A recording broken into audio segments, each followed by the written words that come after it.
I'm James Fulmer, Community Conversations Editor of the Desert Sun and MyDesert.com, and welcome to Newsmakers. This is a regular feature that accompanies a Q&A that will appear on Monday's opinion page. Our guest today is Dianne Russom, excuse me, close. Who's the director of the McCarthy Child Development Center. The McCarthy Family Child Development and Training Center. Thank you. Longer name. It's a long name. At the College of the Desert. Our bonus question is about the innovative garden that you've started out there. Tell us about that. Well, good. I'm glad you asked about that project. I think it's one of the best things that we've done at the center. It started several years ago when I was a brand new director. I had a lot of things on my plate, so to speak, and was trying to address some issues. And during one of our parent meetings, a parent came to me very concerned about her child not eating what she cooked at home. And I said, okay, well, tell me about it. And she said that she cooked fresh. She cooked fresh vegetables, she made salads, nice dinners, and he refused to eat. And she thought it was because of the food we were serving at the center.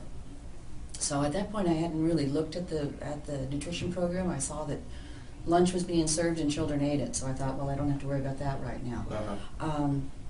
But then I did take a look. Started watching the kids, and they were eating like crazy. But I looked at the menus, and they were atrocious. They were hot dogs. They were fish sticks, highly processed, high fat, high salt, high sugar, fruit juices. At most of the meals. So then I went and I looked at the pantry. Everything was in a can. And so I thought, no, this can't be. We've got to do something about this. This mama was right. So we started to change the menu. And we went to everything fresh, fresh vegetables, fresh fruits, no juice, cooked from scratch. Whole wheat flours, whole wheat pasta, those types of things. And a funny thing happened. The babies ate it like crazy. And very happy with the changes. The preschoolers, who are 3 and 4 and 5 years old, weren't quite so happy about it. They missed their old food.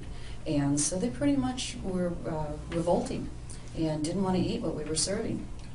Well, we thought about it. I did a lot of research on it and was astounded to find the obesity rates in the country are skyrocketing. Especially here. Especially here, in our own Desert Healthcare District has identified that as a problem in this community, is obesity in children. So I thought, well, we're going to dig our heels in, and we'll go with this. And we continued.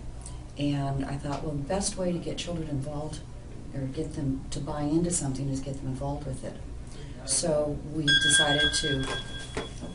decided to start a small garden. So I contacted the agriculture department, and it's a really neat thing about being on the college campus. There's so many resources that we can use with the kids. And he sent over a class, one of the agriculture classes. They built us some raised gardens, and we started growing things with the children. They even brought over one of their big tractors to the yard to bring the soil in, and that was a huge deal for the children, so they were buying into it. It was a long process. We had some resistance from families, from staff, but we kept at it, and I knew we had it made when a little boy came running up to me in one of our first harvests. And he came up and he had a handful of green beans that he just picked. And he said, look, DeeDee, he says, look, they're green beans. He says, put them in the soup.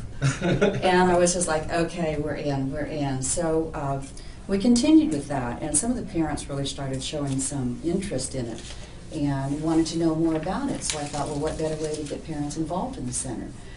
So I started looking for some funding, some grants, and was able to secure a grant from the Anderson Foundation, a local funder, to build a community garden. And we did that. We put out 20 right adjacent to the center. And again, the agriculture department was very helpful. They loaned us the land, and we put in 20 raised beds, and the families each semester adopt a box, and they tend to it. They plant it, they harvest it, and they tend to it every week. Fridays at 3 o'clock we close early, and with their children they're over there and they're growing vegetables. And they're taking them home. Oh, that's terrific. The first year we had nutrition classes to go along with it. UC Davis came down as part of their parent education series and gave nutrition classes to the parents. And it was fabulous. It was fabulous. I have a great picture of a little boy leaving the center with his backpack, and he has a yellow squash hanging out the back of it. You know, it's really neat. So the kids now, they love the food. We had one little guy that just went off to kindergarten, and he asked his teacher, "Excuse me, where's the salad bar?" And she says, "Well, we don't have one." So we see that we're instilling these, their food taste and their good, healthy choices early in life, and that's where it needs to be. That's where it needs to start. Excellent. Well, thank you, Dianne. That's wonderful. Our guest has been Dianne Russom of the McCarthy Family Child Development and Training Center at College of the Desert. Be sure to read the story on Monday's Desert Sun.